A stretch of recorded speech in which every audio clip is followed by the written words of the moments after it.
For this simple project, we're going to use one of my favorite little turtles. He's a watercolor sea turtle, so I call him my groovy turtle. So if you notice, I'm using a paintbrush around the edges of the turtle, just dampening it lightly to get the edges off of it. You don't want to douse it in water because you don't want the water to run into your image, but just enough to be able to tear the paper away.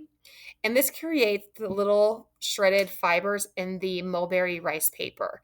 And the one thing I love about the rice paper in this technique is once you lay it down on your foundation, whether it's a box, a piece of furniture, or for this case, a seashell, you will not see the edges of it because of the fine fibers that are within the mulberry paper. If you use a pair of scissors, however, you will see the hard lines that the scissors do create by cutting. So try to tear it as much as you can. Once you put it down, you will not even see all the rough edges. Rough edges are better in this situation. And it's going to be on a white background, so don't worry so much about the white edges around any of your images because you will not see them if your foundation is white or a light color as well. So that's why I like to do everything with a light background. So once he's ready to go, he's ready for the seashell. So I can show you how easy it is to really decoupage any item. So the first thing we're going to do is put a very, very light coat of a matted Mod Podge on the inside of the scallop shell. As you can tell, I'm not using Glata glue.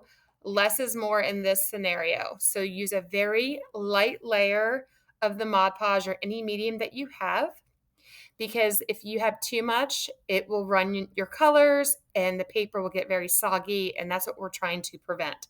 So just making sure it's light, spread out all the way through. We're going to go ahead and then get our decoupage paper, and we're going to lightly press it on to the shell itself. As you can tell, the sides of the turtle still have the white, but since my shell is white, it'll be translucent once I put it down. I am going to gently place the turtle down onto my shell, trying not to get glue all over my finger and then touching the top layer of the image itself. And then I'm going to come back in with a little bit of saran wrap and make sure that there are no wrinkles in my decoupage paper.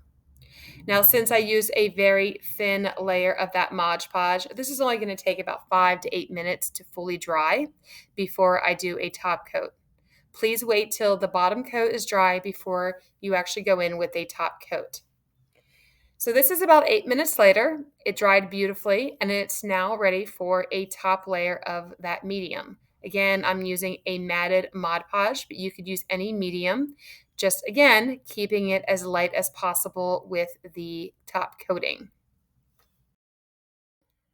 Now that the bottom layer has fully dried, I'm coming in with a very light layer on top to basically seal it down. So if for any reason my item gets wet or damp, it is sealed and protected. But again, just like the beginning, you don't want to put too much down. It is better to come in and do 2 to 3 light layers so you don't ruin or smear the ink. And there you have it. There is the sea turtle. My little watercolor groovy turtle is ready for decoration around the shell. Isn't he adorable?